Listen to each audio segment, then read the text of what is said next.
Right, and we're back, and we're joined by a TVC returnee, Oreviews. I don't know if Ora's kind of shared this on the show or people don't know about Ora, but actually she's actually a massive fan of Gordon Ramsay. I think there was even one time where she got interned, like she was interning Gordon Ramsay. So I don't know. Yeah. So everyone's always wondering why she move her hands so much when she's doing reviews. That's kind of where you get it that's from. So embarrassing. That's kind of the clarification. Do you know what I mean? So it all makes sense now. It all makes sense. How you doing? Oh my God, it's a problem. I can't help it. I feel like in a past life I was like Italian or something. I'm literally sitting on my hands now to try and make them not move. It's not a bad thing. It's not a bad Don't let him do that. Just be yourself. Be yourself. Oh my God. Man, how you doing, Ora? How you doing? I'm all right. I'm a bit tired, but I feel like I say that every day and there's just not really anything. It's like a constant state now. So yeah, but I'm all right. Up into the mid-20s. Yeah. We had you on, was it episode 6? I'm going to say episode 6. God, yeah. And then this is episode 52. Shit. Fuck. Yeah. Yeah. We did a 2-part Edna review. It's the only episode with 2 parts. I know. Never again. Never again. But it was, we did what we had to do, and it was early days, isn't it? Early days. But yeah, no. Also, we brought Ora back. We're not going to be talking drill or anyone. That tape was just shit. We can just say that. We're not feeling any. I know. I was thinking about that the other day when I think I was thinking about coming back on, like when you messaged me to come back on this, and I was like, I have not listened to Edna since. Not that I was gonna say that we recorded it, but maybe like that month. Like I haven't listened to it again. Same. Like at all. And I haven't had any urge to. Like at all. And yeah, I didn't really have many problems with it. I didn't have too many problems with it. I enjoyed it, but I just exactly that. Back. Like I just don't really need to like revisit that time in my life. Yeah, no, for sure. Yeah. I don't know if it was the fans or just the mad cope kind of starting out. Looking back now, when given all the albums that came out in 2020, I have no idea how Edna made it into my top 10. To be honest, that would never happen again. It's like just to clarify, but hindsight is a beautiful thing. It helps a lot. But you know what it is? Before this episode, I hadn't gone back to Edna until we reviewed it, right? But the only reason I went back is just to make sure I wasn't insane. And this latest tape is actually just much worse. Do you know what I mean? Because when sometimes you hear something that sounds quite similar, I was like, no, there's no way this is just shit. And no, it actually confirmed it's just pretty shit. Like it's one of the few, I think it's one of the few UK major releases that hasn't broken top 10. I think it debuted at 26 or something crazy. Oh, wow. That. Yeah. So I was like, okay, I was like, okay, I'm not crazy. So yeah. All right, let's not cover that on this year. Let's leave that one. But yeah, obviously we're here today to talk about NAO's 3rd studio album. So we'll give a little bit of kind of context to NAO. So obviously born Neo Jessica Joshua, kind of lived between East London and Nottingham, and obviously kind of started out, went to Guildhall, studied music there. She kind of worked as a backing singer for a few different artists, I think for Quabs at one point, and then was in an a cappella group for, I think it was something like six years, something like that, and then stopped that around 2014, then kind of started making her solo music, and obviously the debut project, For All We Know, came out in 2016. The 2015 single, Tops, you're going to have to remind me the name. You're doing good. Keep going. The first thing that came out in 2015 that was about her mum. Oh, I'm going to be testing everyone here. You have so much information in your head. It's crazy. I'm literally about to bring it up by now. Like 2015, we're going to have to give out to it. But she had an EP in 2015 as well. Just she did. Context as well. Yeah. Yes. So a lot of those songs made it onto that debut album. Yeah. So I guess stopping there and kind of looking at like 2015, 2016, where did we kind of discover NAO, or like when did we kind of come to start listening to her? Or you can remember I went to a wedding, and so I probably only discovered NAO in maybe like 2016, I'd say. I went to a wedding, and usually like first dance songs, you kind of like when you hear them, you're kind of like, yeah, cool, whatever, like, yeah, classic, whatever. Like you kind of, and also they're usually like, they have their moment, you know, like there was a point where like everyone's first dance song was like Perfect by Ed Sheeran or whatever, like they have like a, you know, like that kind of thing, and it's kind of like, yeah, whatever, like love song. So you're kind of just expecting like the norm. And I remember I went to this wedding and their first dance song, I had to Shazam it, didn't know it at all. Their first dance song was Adore You, which is off the, and I was literally like, oh my God, this is perfect. Like, you know, when you know, in like movies, when people do their first dance and you're like, oh my God, like this is amazing. That's what it felt like. And usually I never feel like that because this song's like flipping Perfect by Ed Sheeran. But this one, it was Adore You, and I was just like, oh my God, this is great. What song is this? Oh my God, Shazammed it. And I think the album was already out. So obviously loved that song. I was like, I'm gonna go listen to the entire album, and then loved the album. And I was like, oh my God, she's amazing. I can't believe her voice is like that. I just remember thinking that, they're like, I can't believe that's her voice, and she sings like that consistently. Crazy. No, I think I'm quite similar. Like, so I think, when did I come on NAO? I think it was early 2016. So this was before the album even dropped. I know the album dropped like mid 2016, and I had a friend who, this is when I was in uni, I had a friend who was like, oh, I'm going to the NAO concert. Like, I think it was like a night out. So like, why are you not coming to the night out? So I'm going to the NAO concert. So fair enough. Enjoy your life in it. Like, I'm always one of those hipster people who just like going to like intimate concerts. But was that a rough trade in Nottingham? No, it was at Oceana. Oh, okay. Yeah. So then it came towards the end of the year, and I was like, oh, you know what? Let me check this girl out. And I was like, woof. And then I was like, damn, I was quite blown away because it's like the whole electronic thing, but then like the R&B side and then a bit of a pop as well. So I think the song that really sold me was In the Morning. And I still think that's one of the best songs she's ever written. Like, that song is just the amount of weight. And I think her songwriting, it made me kind of explore the UK scene a bit more from that. So I think 2016 for me. What about you? Yeah, nice. 2016 as well. I think the first song I heard was Bad Blood. Okay. So this is obviously once the album had come out. And again, like just the tone of her voice is probably what captures most people first time around. And I remember seeing, I don't know if it was that concert or somewhere else she performs in Nottingham, but I remember regretting it so much afterwards. Like once I got more into her in 2017, I was like, man, if I'd been there. Yeah, no, legit. No, even the thing on her voice, yeah, it's like, after, I think there was, I have a friend who's a dancer, right? I think she did like, I think she was like a backing dancer for NAO. And she's like, no, her voice is legit like that. I was like, what? I couldn't believe it. I was like, I've never heard a voice like that. I honestly didn't believe until I went to Park. So bearing in mind I discovered it in 2016. I don't think I 100% believed it until I went to Park Life. And I only went to Park Life. I saw her at Park Life in 2019. So I didn't 100. You know when you're kind of like, I believe it because you're my girl and I don't want to doubt you. But I still like, you know, the scientist in me is kind of like, where are you getting that from? That doesn't make any sense.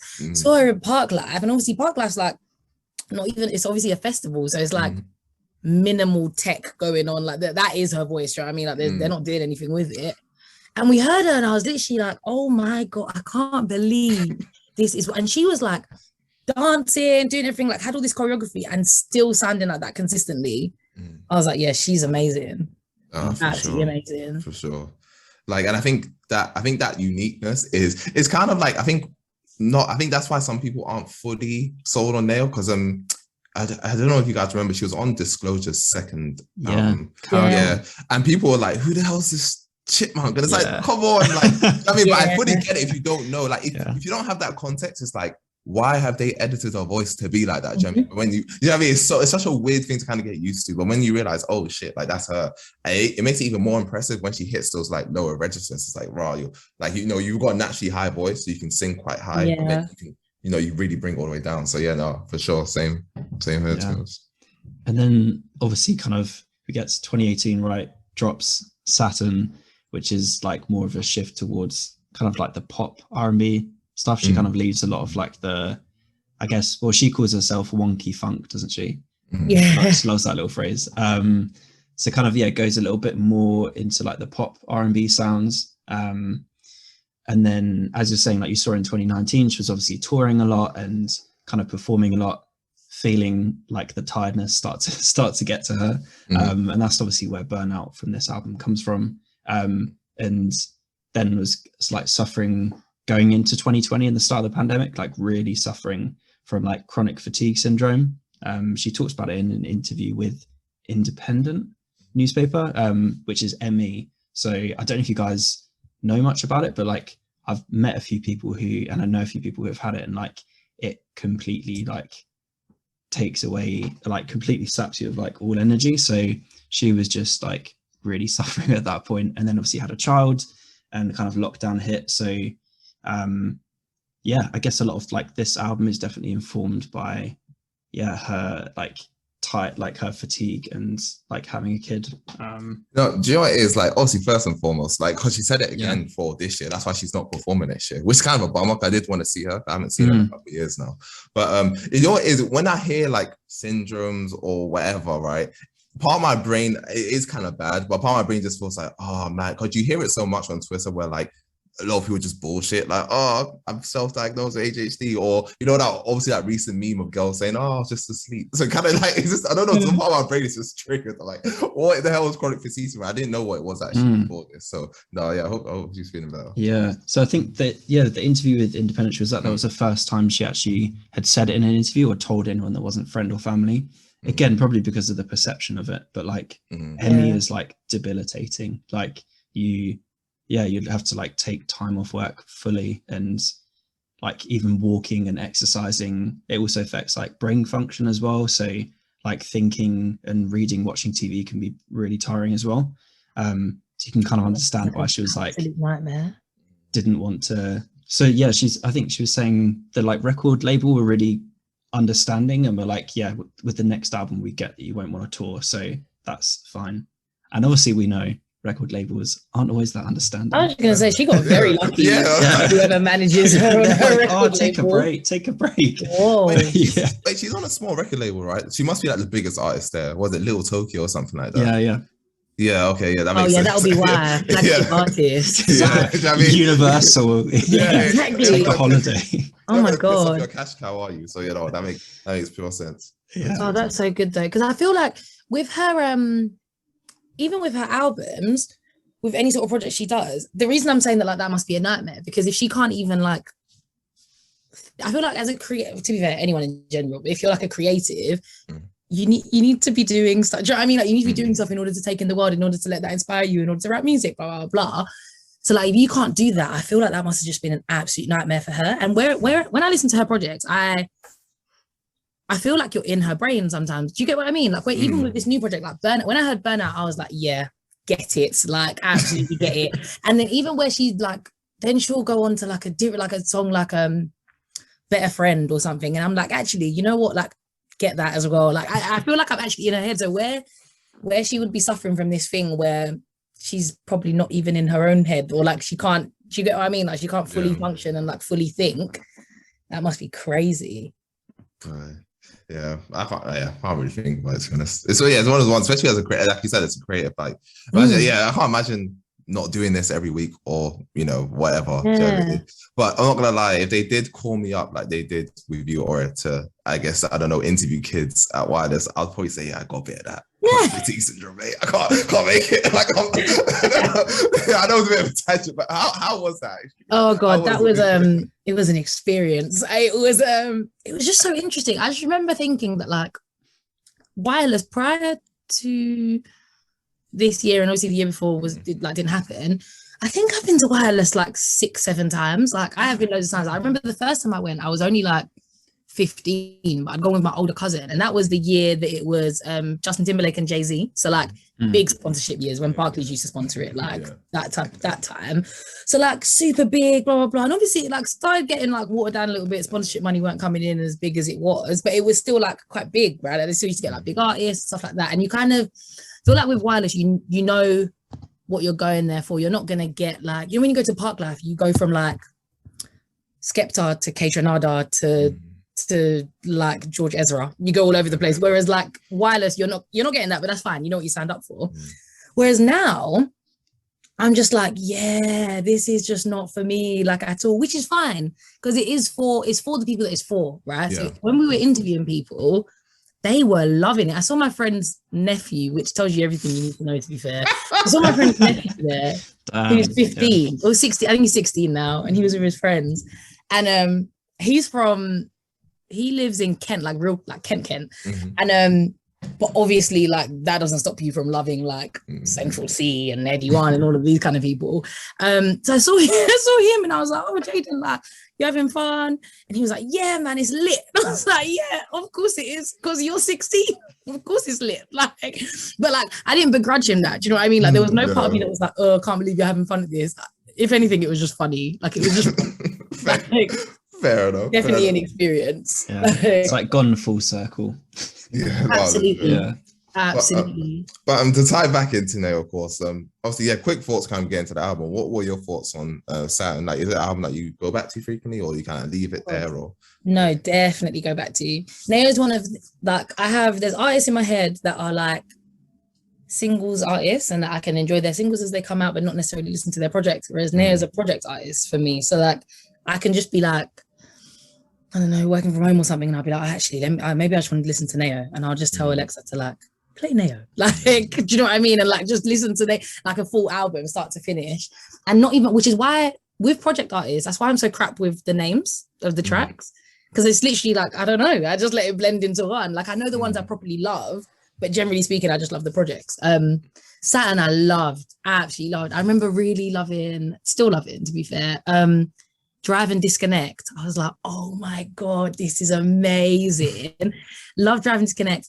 And the one with Quabs, which I think is called Saturn. Yeah, Saturn. Yeah, the Saturn. Yeah. Well, yeah, the one with Quabs. And Orbit, Into Orbit. Yes, Orbit. Yeah, Orbit's amazing. Orbit is literally like, you know, when things are described as like ethereal. Yeah, that's in her head. 100%. Yeah, in her head. Literally that, like, doesn't even feel real. Like, you're just like, oh my God. Yeah, so good. But yeah, no, definitely go back to Saturn. Even I go back to like For All We Know as well. Like, it's just albums that you can just put on and just be like, yeah, this is a vibe. Yeah, no, for sure. I think one thing that's really good about NAO, she doesn't make the same album twice for the most part. Yeah. Like For All We Know and Saturn are completely different albums. Yeah. Obviously, And Then Life Was Beautiful is completely different to these two. So yeah, I think that's a really mark of a really good artist, where you can't be like, oh, this is just an upgraded version. Definitely. Do you know what I mean? So yeah, no, I fully agree with you. Yeah, no, I'll definitely go back to Saturn as well. But in terms of like first impressions of this album, I'll start. I think, like you're saying, obviously every single album has been different, and this one again, if it's just like to cliff note it, I think it's so much more personal. It comes back to like the classic R&B sound. So it's a lot less of the kind of like funky elements of the early album, a lot less of the pop elements of Orbit, and it's just kind of like pure R&B, but with like bits of those kind of sounds kind of like interspersed throughout the album, but like R&B is like central theme of this, which I like. And I think just so relatable as well. Like you're saying, it talks about so many different types of relationships, so many different types of feelings. And given that it was, you know, quote unquote, like a pandemic album, I think that helps as well, because there are like so many relatable tracks throughout there. So yeah, I think, yeah, it's banging. I think I've listened to it 4 times today. Just in prep, but it can just go on and on and on. I could just put it on repeat. No, it's so good. I agree with what you say about the relatability thing as well. Like, just, yeah, this is so random and not really related, but kind of related. But I remember when I was listening to Justin Bieber's album, as you do, and every single, what's the album? Justice, was that what it's called? Yeah.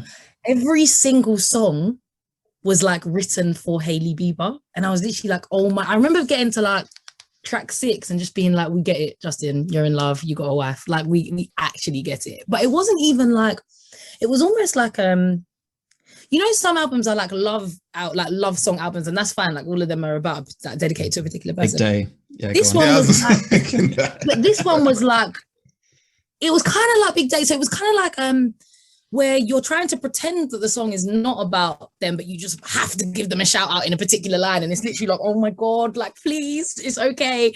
Whereas this one was like, yeah, friendship, heartache, love for your child, love. Do you know what I mean? Like it was so like so good. And I get also what you mean about R&B being like the central theme, because this is the album that I have a few friends, I won't name and shame them, but I have a few friends that if they when I talk about music, they'll be like, oh, your music taste is weird. I don't think my music taste is weird. I think my music taste is impeccable, actually, but they think it's weird.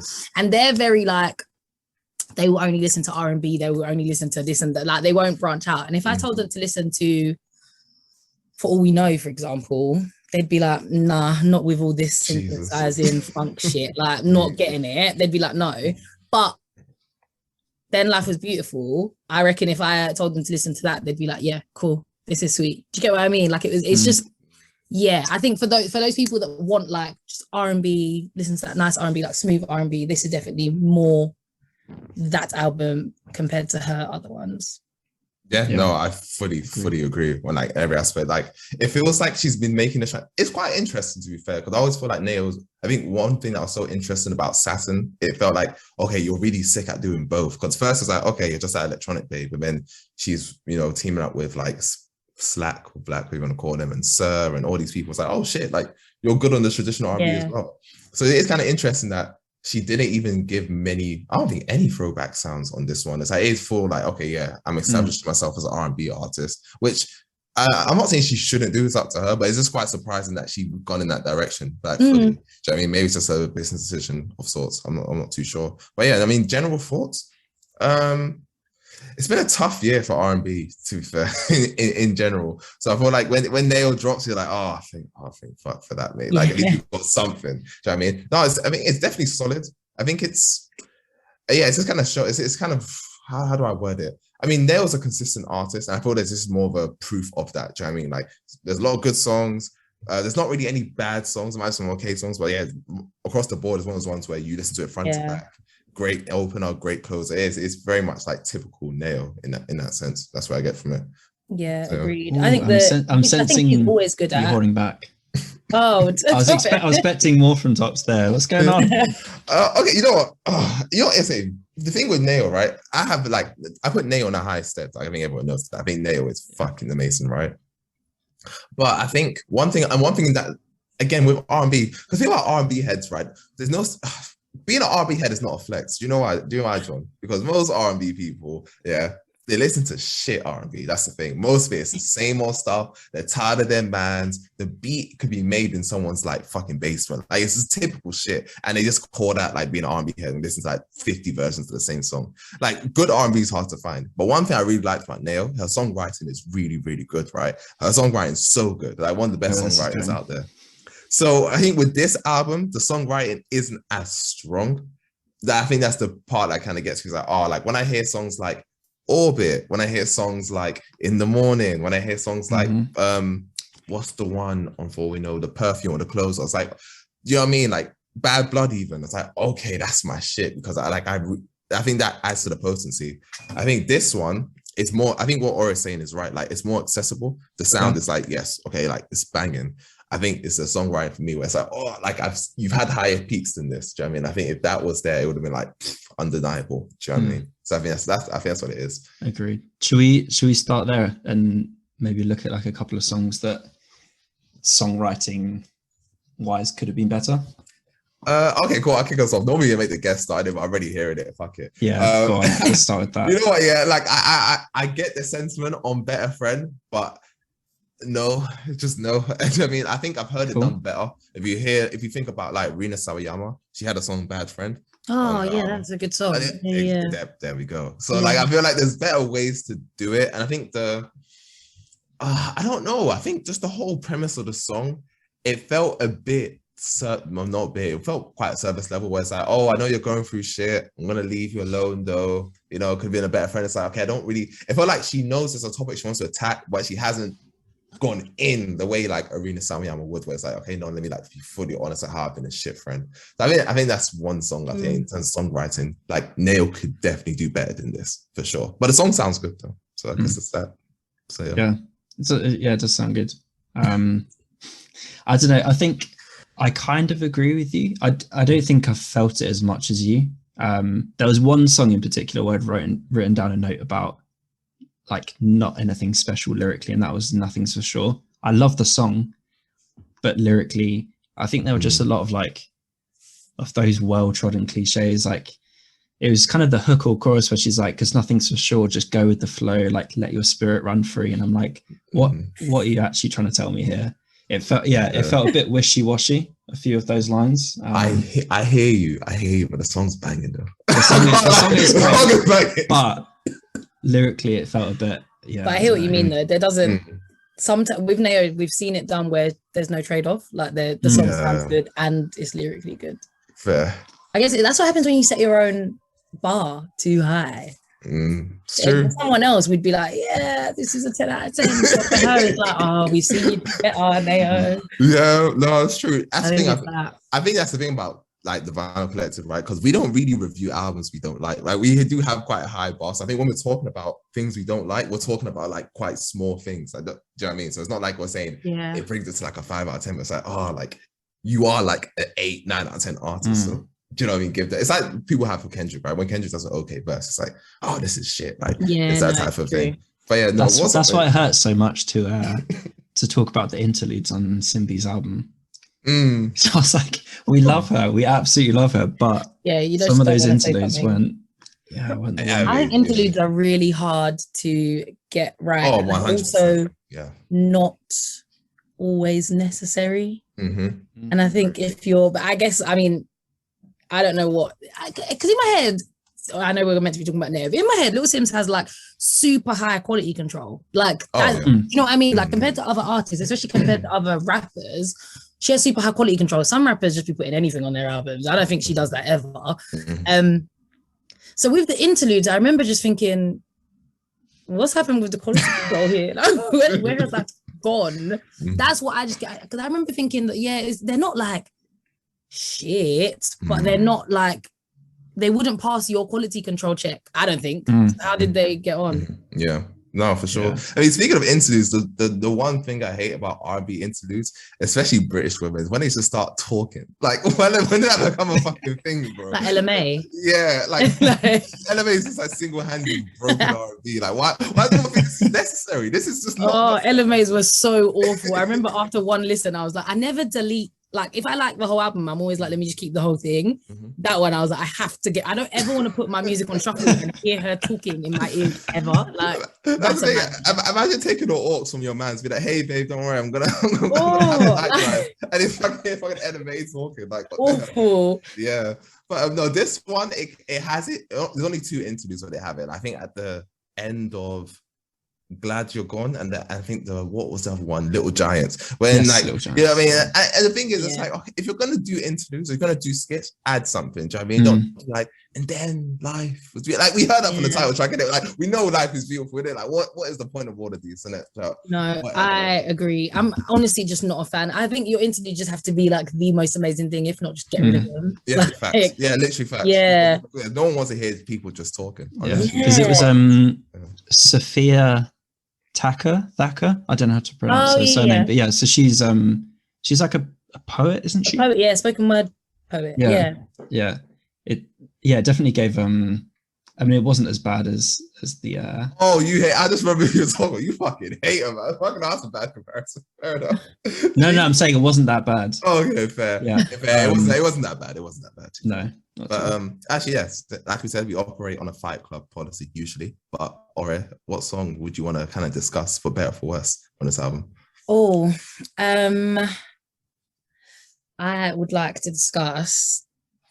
Oh, I'm literally looking at the track. I would like to discuss Antidote with Adekunle Gold, because Afrobeats is like one of my fave genres ever. And when I remember when I first, obviously that was one of the singles that came out like before the album was released anyway. And I remember I think she like put it on Instagram that she was like working with him, and I was thinking, oh my God, I love Adekunle Gold so much, like that's so sick.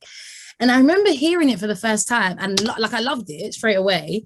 But I just remember thinking, like I remember my instant thought was, this sounds a lot more like an Adekunle Gold song than it does a NAO song. That was my first, like in the first like week of listening, for example. I was like, yeah, this would definitely, like, you could slap this on any Adekunle Gold project and it would fit right in. And I just remember thinking that like that's not the worst thing ever to happen. But like sometimes I'm a bit like, if it's your song and like you know, that artist identity, like that's a bit strange. And it's not that, so like even songs like you know, like Drive and Disconnect has that sort of like not Afro beatsy vibe, but you get what I mean? Like it's not, so she has dabbled in it. I don't think it's like super far like disconnected to her. But I just remember thinking, this is odd. Like it just sounds like a Adekunle Gold song. But then I read an interview on like how she got in the studio with him and stuff like that, and how when he was in London they got in the studio together and they were just talking about like, because you know it's about like their both their children, like I think Adekunle Gold's child and I didn't know that. Okay, cool. Yeah, so it starts off talking about like love quite generically, and then it sort of like lyrically it changes into like love for a child, which I think is quite nice. And the video as well, like at the end you can see like shadows of them holding their children and stuff like that, which is quite cute. So I was like, okay, cool, like I get you know, you vibed with him. It's not that you just jumped on a song that was basically written for him, because you know sometimes you get that vibe. But then hearing it in the album, now I'm like, actually, nah, it works. Like this is a NAO song. Like it's fine. Like I get it now. I think hearing it like standalone, I just remember thinking, I love this song, but it definitely. I remember I even there was like an Afrobeats playlist on Spotify, but it's not called Afro. It's called like Afro Tantalize. You know, Spotify playlists have like the worst names ever. It's called like Afro Tantalize. Awful name. It'll be like Black and Beautiful, and it'll be like literally in it like crazy. So literally, but it is a really good playlist. And I remember they put it in the playlist. Yeah. And I was like, and it definitely just sounded like an Adekunle Gold song. But I'm rescinding that now. It does sound like a NAO song. Within the project, it does sound like it fits. I think it works. No, for sure. John? Yeah, no, I fully agree. I'm not too familiar with Adekunle anyway, so I think I didn't have that first impression of this doesn't sound like her kind of stuff. Yeah. But no, I like it. Like you were saying, it's nice that they, especially when you're like in the studio and they had like this shared experience. Their kids were born like, I think it was even like a few weeks apart. Yeah. So yeah, it's I think it makes sense. Like there's clearly a connection there, shared experiences, and it's nice that like theme of motherhood as well, like follows through in later songs, like the song with like Woman, right, with Lianne La Havas, where she literally records it with like Cleo soul fashion, the baby like literally sitting on her chest. So yeah, no, I'm a fan of the song. I think it works. Yeah, same. I actually didn't, because I knew she was kind of like gearing up to drop. I didn't listen to Antidote before the album came out. I know it came out way before. Yeah. I didn't touch it. So when I heard in the album, I was like, obviously now they've added the context of the child, I feel bad, because when I heard this song, I was like, oh, like if I was in uni, mate, and this song came on and then like it's one of those songs, isn't it? Like you start whispering like, so what uni do you go to? Like, you know what I mean? Like one of those kind of songs, like song's banging, mate. Like I think it just works. Like it literally just works. Like I think even the way he kind of starts off the song as well. And again, like a very different sound for NAO as well. But I think she fits on it very well. I do get it. I think the reason why you say that is because he kind of does most of the song, like the hook and the first verse. So that's how you kind of hear that. Whereas I think if NAO started the song, you feel like, oh, she's trying something different. Do you know what I mean? But that's true. Actually, it probably could. Yeah, for sure. But no, I fully agree. Like to say, the song's just really, really good song. So I'm just gonna ignore the baby side of it and just kind of focus on the verse. That is a romance song for you. Yeah, exactly. No, you know what's funny? Yeah, I was at a baking thing, right, and they played this song, and I was like, is this the mood? Like to me, I was like, right, like, do you know what I mean? Like I was like, is this like it was just a bit weird, didn't it? But I was like, fair enough, didn't it? Like, keep going. I'm not even joking. But you touched on it, John. The other feature, right? One of my favorite people in music, Lianne La Havas, obviously was on this album. And you know what? I don't know. This was pre the Vinyl Collective. Yeah. So my thoughts on this song were not positive, actually. When the first That's my question. That's my question written down here. Top 8. Does this song grow on you? But okay, I'm gonna see. Or like read it. I'm gonna answer that first, right? When I first heard it, right. This is when Lianne La Havas' album dropped as well, right? So obviously Lianne La Havas dropped. NAO's been gone for like almost 2 years. I'm like, this has to be the one. This is the one. Like, this is my 2 favorite singers in the country.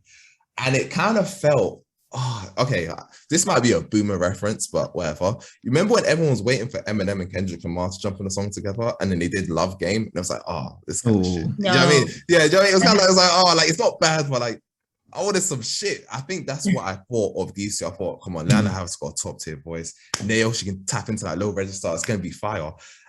And then it was like, oh, it's okay. And then I was like, okay, leave it. So I literally thought, this is how bad it was already. I was like, you know what? This is just a pandemic album. Like, it's time to kind of, get the money in whilst you can't go on tour. I could not believe it was on this album. When I saw the track list, I was like, oh, shit. Like, it's on this album. But again, I think the whole in the context of the album is such a big deal because when you do hear songs in the album, you're like, actually, let me, So to answer your question, John, it has changed. It has changed. Mm-hmm. I do like this song a lot more. There's a little thing that I didn't notice, like Lianne La Havas doing the backing vocals whilst NAO was singing. It's like, it actually is a really sweet song.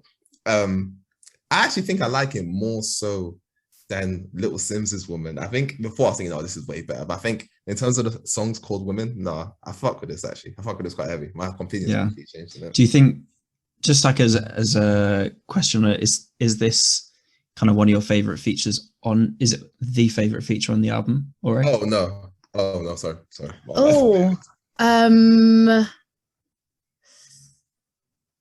No, it is not my favorite. And feature. If not, who? My favorite feature. Oh, my favorite feature on the album. I'm trying to decide one. I hate doing like being that person where it's like, I used to.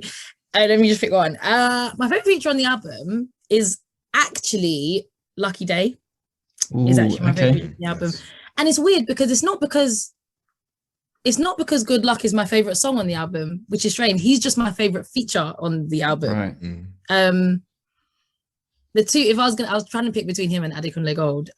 But yeah, Good Luck is not my favorite song on the album, but there's something about Lucky Day's voice, I think, is literally like, when people say like, oh my God, his voice is like butter. Like, I think his voice is literally like that. Yeah. And there's just something about when he comes in, I'm like, yeah, this is great. And they sound really good together. Which I think like NAO's, oh my God, you don't agree. I can see it in your face. Yeah, no, keep going. Oh, okay. Well, I think that they sound really good. Let her cook, John. Let her cook. And I think NAO does that really. NAO's voice is so strange, for want of a better word, that it sometimes I always like when I read like track listings, I'm like, well, I'm not sure how her voice is going to sound on top of this voice or with this voice, whatever. Because even, and you know how you said you were excited for, I hadn't heard the Lianne La Havas song at all, and when I saw their names together, I was like, I'm actually not sure how that's gonna work. That straight away. That was my first thought. But it's because of NAO's voice. It's because her voice is straight. So I'm like, I'm not sure how she is going to work with this person. But I don't think she has a bad song with a male feature. So I think her voice just works with male feet. Because even on Saturn, there's quite a few features, I think. And it just works. Yeah. So I think she's right, John. I'm going to add on to that. I think, the best part of the internet, Lucky Day, he fits well on this album really well. I think the whole back and forth on the chorus as well, so good. So nice. I'm pretty sure, obviously I haven't checked, but I'm pretty sure he does guitar on this as well. So there's an actual guitarist in the end as well. Yeah, Lucky Day is just, I don't know. You know what it is? The internet just has mad PR, because how did Sid end up being, I'm not even shading her, but how did Sid end up being a front runner when Lucky Day was there the whole time, bro? Like, it doesn't make any sense to me, to be honest. But yeah, no, I think, in terms of that, probably one of my favorite features as well. Yeah. That and Lizard, also known as Surfing with Feet. I think he had one of the best songwriting parts on the album. He had a quote. We'll get to that in a sec. First of all, I fully agree. I absolutely love his voice. I think just for me, and listening to back a few times over and over, their voices should work together, but whenever they like try and harmonize, his voice gets drowned out. Like, I can't hear his voice in the harmony. All I hear is NAO. And like, their voices are perfect and they should match, but it's almost as if they're like singing at the same pitch or something that I can't hear his voice at all. And I'm like, they could have sung at different registers and then we could have had them harmonize or something, but I don't know. It's something maybe to go back to and see if you agree with me there or not. But that's so interesting, because I didn't hear him on the harmonies. I would say that, not the opposite, but I'd say like, I quite like the bits where they're singing together and I can hear NAO, but it's kind of like Lucky Day's not supporting her, but I can't think of a better word. Where it's kind of like, do you get what I mean? Like it's kind of like you can hear his lower register and it's kind of like underneath it, and it's not like that's actually what I like. But I will listen again. I mean, maybe my ears aren't as delicate. I can't tune into that. I don't know. But yeah, vocally he is incredible. Like, yeah, fully agree on that. Yeah, he's so good. You touched on Serpent with Feet. So let's go there. I think he was one of our spotlight artists, was he, earlier this year? So he's obviously on the track Postcards. I love Serpent with Feet. I think he's absolutely brilliant. His project at the start of this year is probably one of my favorites. Yeah, probably like maybe just kind of like on the outskirts of my top 10 this year. But yeah, I think it's interesting. NAO kind of has obviously followed his work for a while. I think they even have a single together that wasn't on this. Is she on his project? Yeah, she is. She is on his project. Yeah. So yeah, I just think it's really good. Like she was kind of saying in the interview with Independent about how, you know, it's obviously important to like showcase his message, which is obviously, you know, in a R&B world, like gay love, especially between like black men, isn't as kind of like well respected and is still kind of like taboo in the music industry. So she felt like kind of honored to like be able to include that in her message on this song, which I thought, yeah, was pretty cool. How did you guys? I think I touched on it a little bit. Like, I think in terms of songwriting, it's definitely one of the best highlights. I was still looking for the quote. It's one part where he says, if a man has the keys to my heart, who would object if I gave him the key to my apartment? Whew, that is a bar. I like. I mean, fucking hell. Go on, listen. Yeah, I think the mixing was a bit weird on this song, especially near the end. It started off really well. I was like, oh, and this is that midpoint. I was like, what's really going on here? There's a lot of sounds. I think that there's they kept repeating this refrain over and over, and they kept doing it. I was like, fucking hell, bro. And I was like, I mean, that's a part that kind of turns me up a little bit. But then it ended really well as well. But yeah, it's a good song. But yeah, I think Serpent Feet definitely stole the show on that one, for sure. Yeah, I agree. I think lyrically, it's definitely one of the better songs. And I feel like titles of songs, sometimes in my head anyway, I don't know if anyone else's head works like this, but in my head, I feel like sometimes they set you up. Like I hear a song called Postcards and it's by NAO and it's featuring Serpent Feet. I'm going to expect it to be lyrically good. Yes. So it did that for me. And do you get what I mean? Like sometimes if a song is called like I Love You or something, I'm not going to expect it to be lyrically good. It already sounds a bit like, yeah, whatever. Yeah. Whereas if you have a title like Postcards, I'm going to be thinking, oh, what's this about? I want you to take me on a journey. Do you get what I mean? And they definitely do with that song. Yeah, for sure. I agree. It's nice how they like have those, she kind of talks about it as like, right, cyclical relationships. She kind of starts off with the first verse where she's like, you know, sending the postcard and like talking about someone who she's like a romantic interest who she's like no longer with.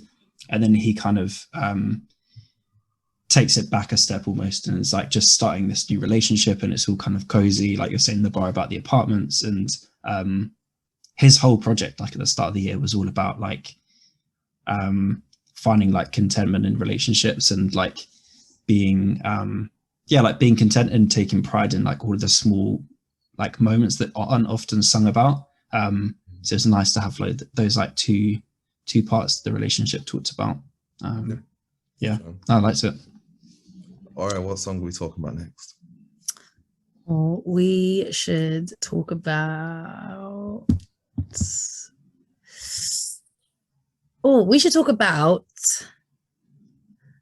Messy Love. Is what I'm picking. We should. We definitely should. All right, kick us off.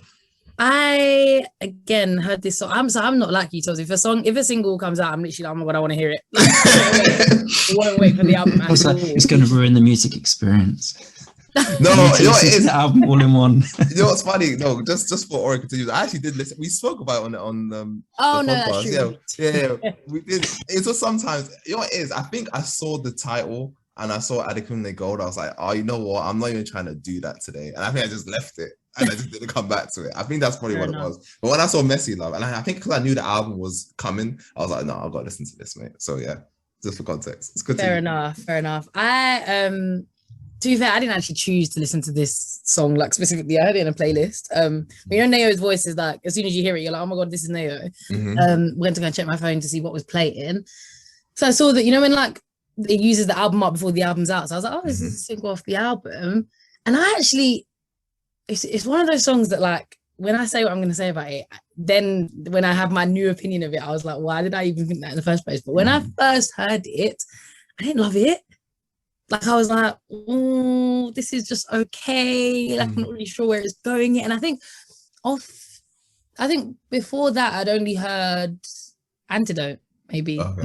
I think.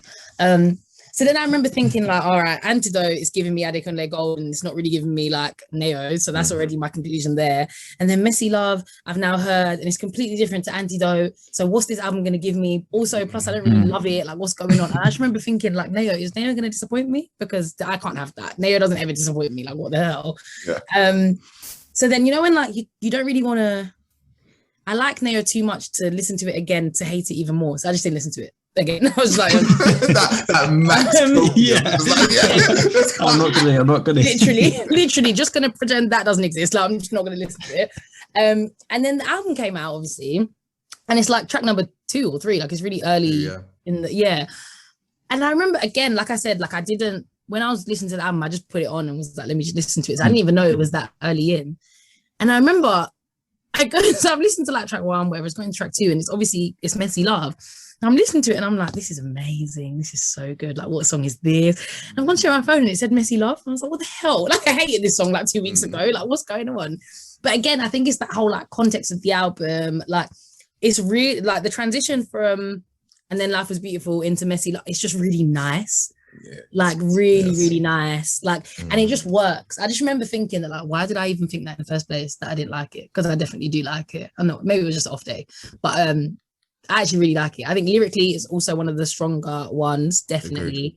Agreed. And I think it's just that like, that is also, I think that's a good hybrid. Messy Love is a good hybrid between like accessible R&B that I could show my friends that don't listen to like other stuff. But a Nao fan can still be like, yeah, this is good Nao music. Do you know what I mean? I think it's a good hybrid. No, for sure. Like, again, it's gonna feel like I'm bullshitting, but I actually agree. Like, I think when I heard it, I was like, it's very archetypical Nao. It's like, oh, it's Nao. Sounds like Nao. Feels like Nao. It's Nao, right? And then, because I think one thing about this song, right? So I will kind of give it benefit of the doubt. Like, it's one of the songs that got leaked. So I think she just decided like, I'm just going to release it anyways. So I think maybe I think there might have been a part of it that wasn't fully finished. Because when I hear on the album, it's like, it didn't hit the same way it hit on this album. Because those drums, those like low, like the low bass, it just hits way more. Like I don't pluck guitar and like, okay, maybe that's what it was then. Yeah, it maybe might I have heard been the that. unfinished version. Yeah, because like when I heard it now, I was like, literally, I was like, this is a banger. Not all this is good. Like, this is a banger. Like, I don't know what I thought. But then obviously then it made sense. Right? I looked at the production credits and who is it? Demal. And if you don't know who Demal is, this guy is a fucking legend, right? He's done Leave the Door Open. He did Skate. He did Trey Songz Disrespectful. And he did one of her best songs, Could Have Been. So it all kind of makes sense in terms of production. I was like, yeah, it all kind of comes together. So yeah, shout out to him on the production for that. Yeah, banger. Yeah. I think probably one of my favorite songs of the album. Possibly my favorite song of the album. I think similarly, when it came out, I definitely enjoyed it, but in the context of the album, again, like you're saying, it works so much more. I think like instrumentally, it is the perfect like accompaniment to like what her voice is, because like you're saying with the drums and like the pluck guitar and the kind of like slow string instruments as well. I didn't hear it until the second song, like all the strings in there, but like the way they just like ebb and flow, and the way her voice can so like quickly change register, and she has so much control over it as well. The song just is perfect, I think. And like I think was you already said like songwriting wise as well. Yeah, the song so is good. like really up there. Yeah, I loved it. I love the bridge as well. She's like which you've got to heal, got to do my thing, got to protect my energy. I get on, fall out of love, and get on. It's a good one. Yeah, I'm going to take us to the next one because I feel like this is one of the things we have to touch on before we end the show. Obviously, I don't think we'll end anytime soon. But the title track, obviously, it kind of starts off with the title track, and then Life Was Beautiful. And I saw it. I was like, no way. I thought, because the single came, I was like, no way, that's the album title. That's a fucking like, mouthful, isn't it? Like, but it is, the album title. So I guess in terms of themes, we'll take a kind of a pit stop in terms of songs. In terms of the themes, what do you guys think are like the narration? What is the overall theme, if there is one, of the album? Like, what do you think she's trying to get at? Like, I mean, such a long title, it feels very deliberate, right, by calling it that. So I guess, yeah. Ora, do you have any ideas? That's what I should call it that. I feel like, when people, this is from like films and stuff, to be fair, so it might be a little bit cliche, but when people refer to like, oh, life's so beautiful, life's a beautiful thing, whatever, and they're not, and I think this is what she's doing, when they're not necessarily referring to like the good, like it's not all good. Do you get what I mean? That doesn't, like, I don't think in other contexts, when you're talking, when you're using the word beautiful, you mean good, right? Like if you say someone is beautiful, you only mean they're pretty. If you see whatever, like that's just all you mean. Whereas when people say like life is beautiful, I reckon usually in like TV and film and stuff, they're talking more about like, it's like there's beauty in the complexities of life, or there's beauty in the, do you get what I mean? Like the ups and downs, or like the what's the word? The uncertainties and all of that sort of stuff. And I think that is definitely, because where some of the songs, some of the stuff they're talking about, it's not burnout is not beautiful. As in the concept of burning out is literally not a beautiful, messy love. It's messy. It's not beautiful. Yeah. But I think that's where if you're using the word beautiful, but you're referring to like, the complexities, the idea that you just don't really know, how it's going to go, but you're hearing it as life, like take it as it comes. I reckon that's like a major theme of the album. Oh, well put. Definitely. Like exactly what you're saying is like the first verse kind of sets up the theme of the album, where she's saying, she obviously like references, without referencing the pandemic, she's like, change came like a hurricane, 2020 hit us differently. And then she kind of says these couple of lines, how to float when there's no control, feeling life or nothing at all, smoke it up till it fades away, seeing clouds, flying airplanes. And then she's like, and then like in that kind of, once you've accepted that uncertainty and once you've accepted the like inability to do anything about your surroundings, then you'll kind of appreciate, I guess, the smaller things. I didn't personally get because she talked about this song in the context of putting up boundaries and things like that. And did you get that from this? You know what? I think Genius got it wrong with that one, because there's no way they're referring to the title track. I just looked at Genius because I was like, I need something else. And I don't know what's going on there. But just appreciating the like, the beauty once you accept, like, because that's something we've all talked about, right? I'm sure like with friends, you're like, oh, fuck, like, I don't know, work might not be going well because of the pandemic, or like I've not been able to do this exercise, not been able to see this friend, or like do this activity. And then you kind of just, you kind of become more self-aware and understand like yourself in the context of the world, aren't you? Like, I'm one small thing, I can't control any of this, but I'm going to try and enjoy the small things, whatever it is, whether it's like looking at a plane in the sky or whatever. So yeah, I think it is really relatable. No, for sure. I think what I can't, because then I don't know if I fully obviously not cracked it, or whatever, because obviously artists, I really hate that in 2020 as well. Like artists are very kind of secretive about their album meanings, when people never used to be like, they're like, oh yeah, this is what the album means, but whatever, that's by the by. But so I think what I kind of got from the title track, because so there's three things I thought that kind of tie this whole thing together. So the title track, of course, and the two skits, right? So the first off, the title track, I feel like it surrounds a lot about like questioning who you are after you've lost something. So like, you lose something and then life was beautiful, right? You leave this relationship and then life is beautiful and stuff like that. So obviously if you go after Glad That You're Gone, obviously she's lost this relationship, and then she's talking about how life is beautiful after that. And then she talks about, what she say, love is the only antidote, and obviously goes to antidote, all that stuff. And then she kind of goes through this whole theme of, maybe you can say a new relationship, like met a new guy, Antidote, she feels burnout. She's like, hey babe, wait, and all that stuff. And then obviously it kind of goes to shit again with Good Luck. And then it kind of closes out with Little Giants, where some other person like hiding lies and stuff like that. Yeah. And then she goes from saying love is the only antidote, then saying like reimagine your veil as lessons and lift it from your lips. The world can still be as beautiful as you hoped as a kid. perhaps something to believe in is the greatest antidote there is. So I think it's kind of similar to what Ore is saying, where it's like she kind of shifted her perspective from, oh, love is the antidote, to just believing in shit. Like, just believing things are going to be all right. Just believing, there's, I mean, she said something about the weather as well at the end of that one, saying like, like even if it's winter, spring's going to come again. So like, kind of encompassing the whole thing. Don't just feel like the situation you're in now, like the shit situations make the other ones better, if that makes sense. Yeah. I think it's kind of what I got from that, to be honest. I don't know. What are you guys' thoughts? Yeah, no. Oh yeah, definitely. I think that was a nice what's the word? Nice understanding of it. Yeah. Where should we go next? Let's have a little look. Let's go to Burnout, because we mentioned it. So I think this one, I think similarly to kind of where you, so in Clear Soul's album, right, like where like the baby's there and you can like hear almost the emotion like so immediately, because she's not like kind of taken away from the song. She's singing and the emotions are right there because she's experiencing them there because the baby's there, and it's all like there's no disconnect, right? I feel like I get that a lot more from this album, and this song in particular. Like I feel the growth and I feel like the softness of her voice so much in this, and I think her voice is definitely, if it's possible, has gotten better, and like there's definitely like a roundness and like a softness to her voice that not necessarily she didn't have before, but it's definitely improved a great amount. And I got that on Burnout because I mean she's literally singing about how she kind of didn't really have inspiration for music until like the baby came around, and she was kind of able to have this like creative kind of like output again.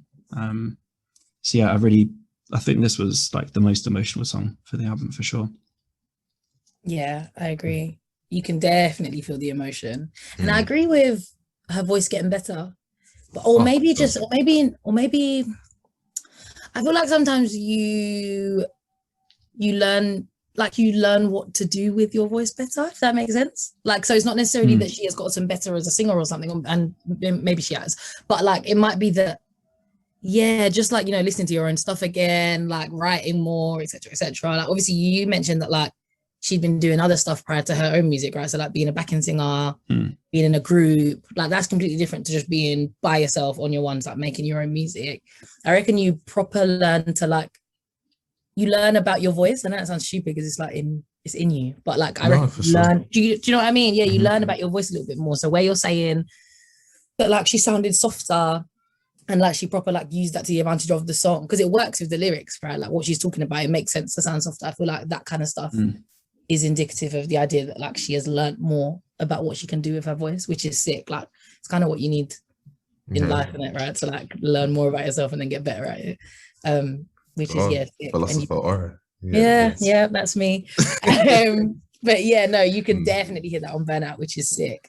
Yeah, no, for sure. I fully get the sentiment. I think the pain or just kind of the exhaustion, I get a lot from this song. I appreciate the sentiment. Definitely not one of my favorite songs, but I fully hear it. In terms of her singing, I think that's one thing I can say for sure has gone better since Saturn, because I think when I heard Saturn, I was like, okay, her voice is a lot better than For We Know. And then I heard her play it live at where was it, Somerset House or something like that, and I was like, holy shit, I was actually, anyways, it was like, holy shit, it's even better.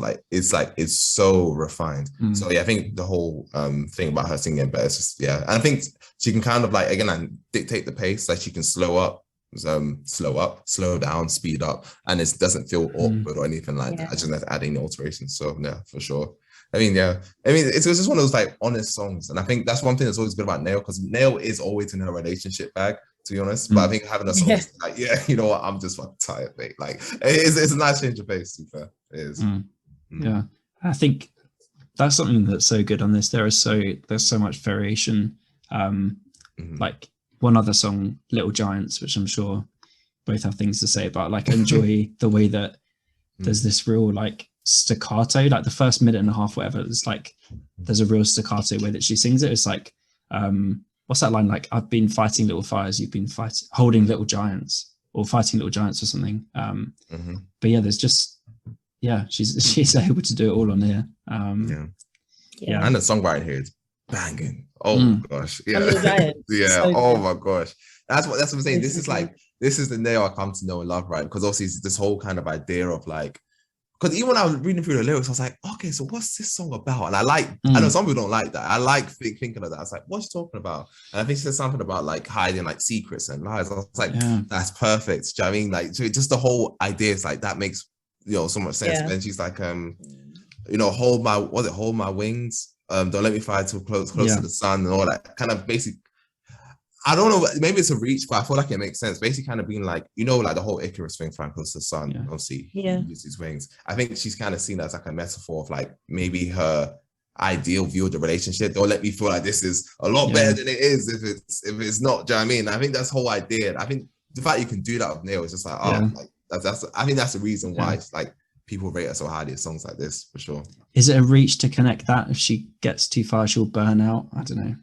Maybe she's 200 IQing it there. Who knows? Actually, no, just tapping into Burn a little bit. Shout out to Spirits Riley, he co-produced on that one. The guys are making little moves here and there. I'm keeping my eyes on that guy. I really like him. Yeah, I feel like he's gonna be a big deal real soon. Like, gosh, just in the shadows here and there. But yeah, shout out to him on that one. Yes, yeah. Who do we know anything else about the production on this album? I know there are a lot of different producers around on this. There's a lot, yeah. Yeah, I think that's the biggest difference between this and the other two albums, because obviously her main producer is Grace. Like Grace does most of NAO's shit, which I mean, but I think to kind of fit that whole R&B aesthetic, because Grace doesn't seem like an R&B producer. So I think for her to kind of get that aesthetic, she has to kind of get more producers. I don't know all of them. Again, he's on a couple songs, but obviously him, Demal, Scripps Riley. I think there's a whole other host of them. Yeah, it's quite a bunch of producers on this one. Should we hit one more and then kind of? Actually, no, I'll tap into this one. One of my favorite songs in this one, and when I heard it first time, I loved it. Wait, the slow ballad. I think this song is so fucking good, man. Oh my gosh, it's just I don't know if you've heard NAO on like minimal production like this, but it just works. It just works. Just really, really nice. Yeah, I mean, obviously, I think I guess the topic of the song's a bit in contradiction to Messy Love, where she's kind of talking about like, I think Messy Love basically like, oh no, if there's red flags, I'm gone, kind of thing. Do you know what I mean? Whereas here it's like, you know, we can make it work, and it's like, I mean, there's a bit of contradiction, but no, like. The whole like premise of the song, I really, really enjoy. Yeah, like, that's so real though, as well. It's so real, isn't it? How many times have like my friends told me that like, no, this has happened, so I'm never going back, la la la. And then like 2 weeks later, I can see you like out with the person. I'm like, all right. The only way to learn is it's the only way. Like, they're so real. So there's no part of me that's like, that's so contradictory. Stick to what you said in track 2. Yeah, that is literally how people operate, isn't it? So yeah, fair. Yeah. No, I'm a big fan of this. I think vocally as well, it's one of her strongest because it's so stripped back, literally just like piano in the background, and she's just like going from high register to low register. It's beautiful. I absolutely love it. Yeah, it's really nice. I think the placing in the album, that where it's like in the middle. Yeah, somewhere about there. Is nice. Like it's literally like slow down and think about what I'm saying, kind of thing. You get that? You know what I mean? Like let's, you know, I've given you half of the album now or whatever. Like I've given you a couple of tracks, but like slow down and like take it in, and then you know we go again after the song's done, which I like. I think the placing in general, the placing of sequencing, sequencing, that's the word. The sequencing is really good on this. Is really good on this project. I feel like, because like I said, I was just listening to it without, the first time I listened to it, I just listened to it blindly, right? Like without looking at the track. And I remember when it got to like Little Giants, I remember thinking this album's about to end. Like it's gonna close off. I can just feel it. Like it just made sense. And then I heard like Amazing Grace. I was like, yeah, closer. Like I know the album's gonna end after this. The finish line. And I didn't know. Do you know what I mean? Like there could have been another song I didn't know, but it just felt right.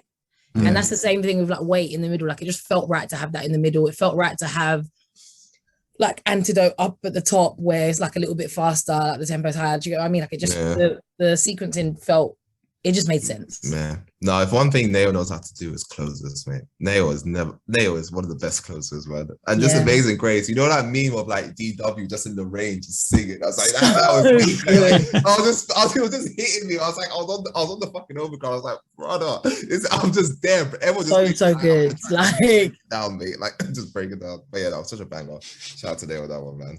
But yeah, I mean, yeah, overall. Actually, yeah, quick question before we wrap up. In terms of, I think me and John have been quite vocal in terms of 2021 R&B. It feels like a lot of the big hitters are missing. Obviously, Her didn't do well with her debut album. Some people, people love Cleo Soul's Mother, but not everyone's super sold on it either. And if you kind of think Jasmine Sullivan, it's an EP, so okay, if that's the best you got, then so yeah, kind of like, where do you kind of see this in the context of 2021 R&B? You know, yeah, what do you think of 2021 R&B in general? I think this is this is high up on the list. Again, I know because there's not been much. I'm like, I don't know if it's high up the list by default or whether it's like just high up the list. Right. But it's so good. So it's not. It's not that I'm saying that I always crap, but there's nothing to compare it to. For sure. It is really, really good. I think 2021 R&B, like you said, it has been a bit like Hers. To be fair, I'm not the biggest Her fan in the world anyway. Like, if I'm gonna join the club, mate. Join the club. But I like there's songs that she does that I'm like, yeah, this is beautiful. And then there's other songs where I'm like, oh, yeah, whatever. So yeah, didn't love her album. Jasmine Sullivan, I adore her. So like anything she comes up with, I was like, oh my god, yes, amazing. But like you said, it was an EP, like it was quite short. Trying to even think what else has come out this. And then there's been a lot of like little EP, like Lucky up and comers and stuff. EP, which was great, but it was like 4 songs. So it came out around Valentine's Day, right? And it was literally like 4 songs, and it was great. Like that was the one with like Yeba and Ari Lennox. Like he had like a female feature on every song, something like that, which was amazing. But Yeba's new album, give that a shout out, give that a listen. So that's true actually. Yeba's new album. There's one, I'm so bad with track listing. There's a song on Yeba's album. I want to say I'm going to not guess. I'm going to just check because I'll embarrass myself otherwise. But it is beautiful. Like I play it in the car, and it's literally not car music at all, but is it October Sky? Oh my God, yes. October Sky. It's amazing. I remember hearing it and just being like, oh my God, I need to pause. You know, when it's like, I just need to pause everything because I need to stop and just, oh my God. So yeah, no, Yeba's album was great. I also think her label did a good job releasing it just after she was on Drake's timing. Album. The timing was real business savvy. So yeah, that was good for her. But yeah, I think 2021 R&B has just been a bit like, it's been all right. There's been some nice singles. But in terms of like projects, I don't think it's been the strongest. No, for sure. I mean, when people are calling Tinashe's album one of the best of 2021, you got a serious problem, mate. Like you need to. I haven't even listened. I mean, let me not say if it didn't go into it, but not my favorite in it. But yeah, I mean, John, where would you see this in 2021 R&B? Where's it rank for you? Or 2021 in general? I think R&B, it's definitely got to be up there. I think the names we've mentioned. I'm trying to think who else has dropped. Mariah the Scientist. I don't know. Yeah, there's a lot of up and comers who have dropped this year. But in terms of like the big hitters, it's definitely up there. For sure. Obviously, featured on this Serpent with Feet, I really liked his album. Like that would definitely be up there for me in the genre this year. No Justine Skye. I don't think I've ever heard her music ever. Oh boy. At one point, I didn't even know she was a musician. I thought she was. That's just exactly what I said. Yeah, I thought she was just like. You know, I don't know those people that you just know. Like she's on her 3rd album. Oh my God! I know. Fuck my life. Produced by Timbaland, fully. Oh wow! I know. She ain't a Leo though, so it's alright. Oh, wow, I did not know that. But yeah. So it's up there, definitely R&B wise. It's up there. In terms of, I know. Whenever we talk about albums, I'm like top 10 end of the year. Is it going to be there? Is it going to be there? I will have to see. We'll have to wait and see. For sure. It could be. Yeah. No, I agree. I think it's a 2020 R&B. I think this is definitely this and Mother. Like I'm not gonna lie, I'm a big fan. I can't. It's Clear Soul. I can't hate her. Like and the fact we're talking about her like vocals getting better. Clear Souls is like her voice has got so much better. She might be one of the best rookies we have ever seen. No joke. The fact that her debut album came out last year, and this is where she's at now. Oh my gosh, yeah, definitely a prodigy. She's so good. Yeah, different. But yeah, I think that obviously that's a tall task because even Clear Soul on a bad day is probably better on a good day. So I think this and Clear Soul is probably out there for me. And after that, I feel like this is significant. And again, I think like what Ore is saying, I think it feels like you're saying this by default because it's not like a 10 out of 10, but it's like maybe like a 7 or 8 out of 10. You might feel like, oh, there's a better album that could come and take that spot. But you know, this is the year we have in it, so what can we do? But yeah, no, I think it's a solid project. I think it's one of those ones where it's consistency from there. Like it's really good, but is it Saturn? I don't know yet. That's where I'm kind of thinking. So yeah, in terms of discography, I mean that's another conversation to have. Like, is this better than her debut? Is it better than Saturn? Like, where would you kind of place this? Oof. I'm gonna put you on the spot, or you can go first. Yeah, 100%. Yeah. I don't think it's better than Saturn.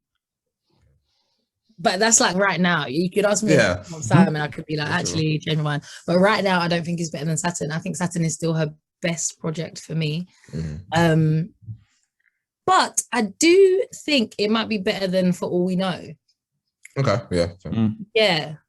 Out of the three, yeah, I reckon it might be that also Saturn and Then Life Was Beautiful, then For All We Know. Yeah. Okay. I feel like we've had this debate a few times, haven't we? Before this came out, right? Like Saturn or For All We Know, we feel like one holds a bit more of like a nostalgic place in the heart, but we can objectively try and look and be like, no, Saturn was better. Yeah, For All We Know is definitely has that nostalgia. But as a project, I think Saturn's probably better. Yeah, remains to be seen, but I think for now Saturn still is on top. But I mean, I love this album though. I love like the things you said at the beginning, like vocally it's amazing. It's nice to see the kind of more slow classical R&B stuff, but I think it will still take a few more listens before I can decide. No, you know what's so annoying because everybody was saying is right, but when you just said the term better than For All We Know, I just got triggered. I don't know, understand why. But like, I mean, I know it's true. I don't know what it is about that album, but I fucking love the shit out of it. But no, I think Saturn's still numero uno. That was my album of the year in 2018 as well, like hip hop and R&B, like straight off. But I think Saturn and then this. I think this one actually, in terms of front to back, this is probably the best front to back album she has. In terms of there's not really like a low, like there's no like. I know people like Gabriel on Saturn. I don't really care for Gabriel. There's not like this is a really low point. It's just like very nice and steady throughout the whole thing. So I think that's what it has going for it. I was looking at the track list For All We Know, and I think we were kind of judging the shit out of skits, and For All We Know has a shit ton of skits, doesn't it? So fair enough, and I gotta be consistent. But I think Saturn is just on another level, man. Like Saturn's different, but I think that's a good thing. If your worst project is this or your second, then you are already like an elite artist in my eyes, to be fair. So that is no shade to her. Yeah, no shout out to her. Wow, I feel that kind of wraps that review up. Obviously, if you haven't heard this album yet, give it a spin. Let us know what you're thinking. You can obviously give us a message on Twitter at TVC Pod. You can message us on Instagram, Vinyl Collective Pod. Email us, vinylcollectivepod@gmail.com. And obviously, thanks for coming on, Ore. Where can people find you? Obviously, Oreviews. Where can they find this stuff? They can find me on Instagram and Twitter. So it's Oreviews with an underscore on the end. I think the last time I was here, I was saying that like I'm waiting for the person. Oh yeah, what's the update on that? Oh my god, they're still there, but they haven't tweeted in forever. Really annoying. I really want that. But anyway, so it's Oreviews with an underscore in the end, and then my website is oreviews.co.uk, and that's it. Have you always had a website? I have always had a website, yeah. Okay, fair enough. I'll put that in the description. Fair enough. Yeah, no, before I started freelancing for other outlets, I used to just write on my own website. So it's still there, still updated it. So oreviews.co.uk. Okay, cool. Go check that. People should check out the I mentioned the Avellino interview too. I thought that Oh was yes, really cool. good. Oh yeah, You should thanks. check that out, definitely. Thanks. Yeah, that was one of my favorite interviews that I've done. Actually, he was really, really cool. Yeah, he seems like quite genuine lad. To be fair. Yeah, just like super easy to talk to. We were just walking Mm. and like chatting. It was proper cool. I'm excited to see, because obviously he released the project this year, but I'm excited to see the debut studio album he's got coming, 100%. because he's talked it up a lot, so I'm excited. He's so talented as well. Mm-hmm. Like he's actually really, really talented. So it's just it's interesting. I want to see. Yeah. He's gonna do it. Right.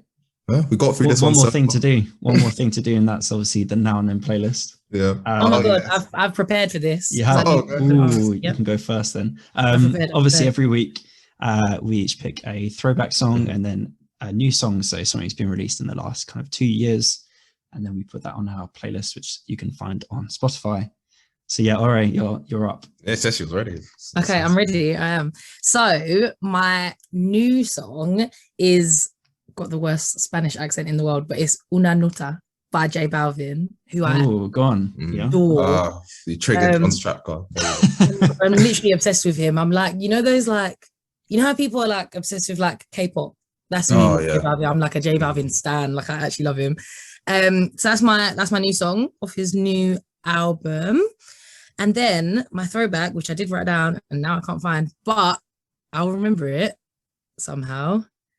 I know where it is. 1 second. My throwback, hurry up,